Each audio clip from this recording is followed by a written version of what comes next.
Calculate the net electrostatic force on charge Q3 due to the other two charges. Alright, so let's look at this. First, let's draw it. We have Q3 up top. So we'll write Q3. We have Q2 here. Alright, Q2 has a charge of 50 microcoulombs. Q3 has a charge of 60 microcoulombs. And actually, let me write that a little bit more off to the side because we're going to have to draw where the forces are going to go.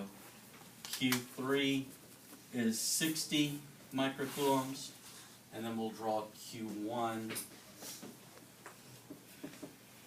is negative 90 microcoulombs here.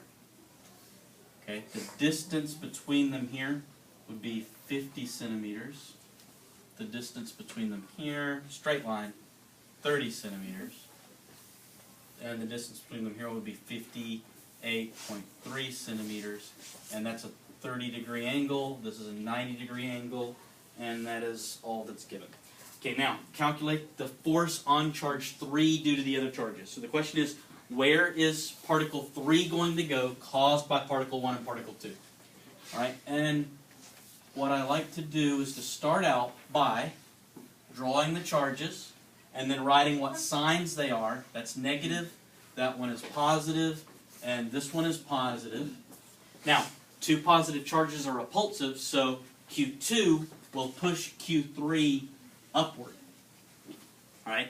Now, Q1 is negative, and Q3 is positive, so that's attractive. So Q1 is pulling Q3 along that line this way. Now, we're going to have to resolve that vector into components along the x and y axes. So we have to use a little bit of vector physics. And if you remember, angle side angle, if this is a parallel line with this axis, that's the x-axis, that's x-axis, that angle here is equal to this angle here, so those are both 30 degrees.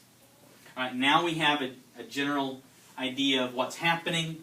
We know that particle 2 is pushing particle 3 up.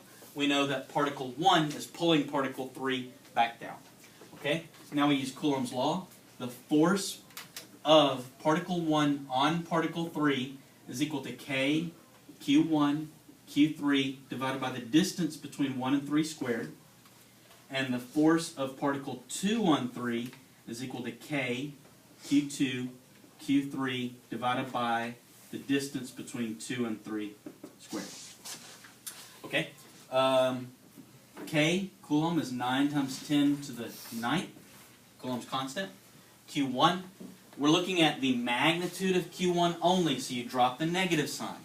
The negative sign stands for the charge on the particle, and so we're going to drop the negative sign. That becomes 90 times 10 to the negative 6th, and that's Q1. Q3 is 60 times 10 to the negative 6,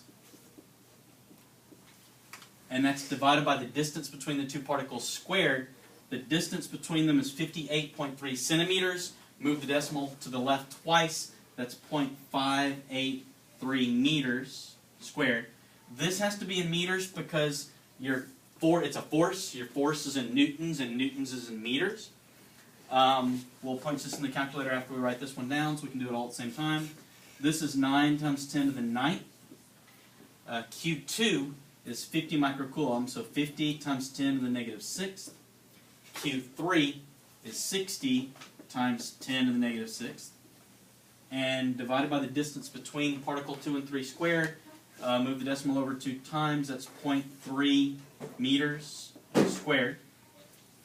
And now let's punch these in the calculator and see what happens.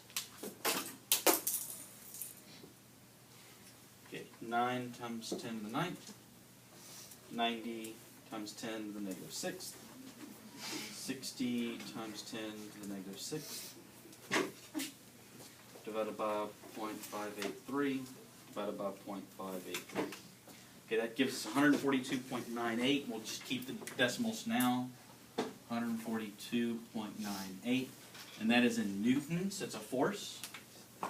And the next one, 9 times 10 to the 9th, 50 times 10 to the negative 6th, 60 times 10 to the negative 6th divided by 0.3 divided by 0.3.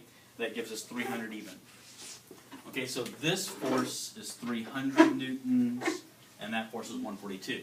Now, this force of 1 on 3, that is the attractive force. So this is being pulled back 142.98 newtons.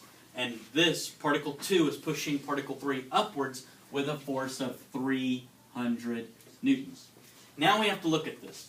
300 newtons is in the positive y direction. This component is in the negative y direction. So we're going to have to subtract those two components. That means that we have to take this triangle out to the side and figure out what it's equal to. All right, and that is the y component down. This is a 30-degree angle, and this is 142.98. This is the x component. This is the y component. Now, sine 30 is equal to opposite over hypotenuse. So the y component is going to be equal to 142 times the sine of 30. And then the cosine of the angle is equal to the x component divided by 142.98. So the x component is 142.98 times the cosine of 30. All right, now let's punch that in.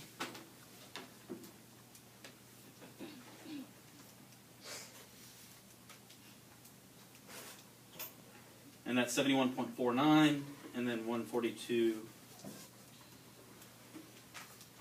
that's 123. So 71.49 and 123.82. Now, the y force up is 300 newtons that way and 71.49 newtons that way. And we subtract these out. 300 minus 71.49. That gives us 228.51 in the upwards direction. So 228.51 newtons in the upward direction. Now, it is moving to the right in the x direction, 123.82 newtons.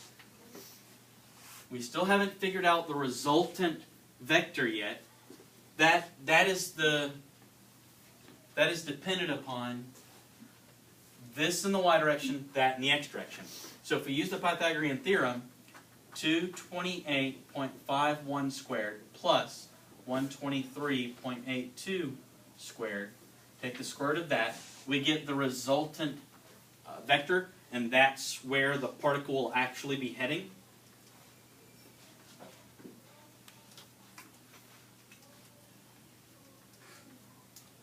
And then the square root of all that. 259, the resultant vector is 259.9, and we can just say 260 newtons. Now we still haven't figured out what the angle is equal to. When you're solving for a vector, you have to solve for the magnitude and the direction. So the magnitude is the value of the force, the direction is the angle at which it's moving. Now we normally solve for this angle here, measured to the horizontal, we'll call that beta. But since this is a 90-degree angle here, this is a y-axis and this is the horizontal x-axis. If we solve for theta, 90 minus theta is beta. We can get the angle. So let's just use the sine because that's pretty easy. Sine theta is equal to opposite over hypotenuse. So 123.82 divided by 2. We'll just use 260. So theta is going to be equal to the inverse sine of whatever that is equal to. Just put a question mark there. All right, now 123.82 divided by 260, and then the inverse sine of that gives us 28.44 degrees. Now, the resultant we calculated as 260. The angle beta is 90 minus theta is equal to beta, and that's the actual direction that it's going in. So 90 minus 28.44 gives us 61.56. So, the object is going, traveling in a resultant vector of 260 newtons at an angle of 61.56 degrees to the horizontal.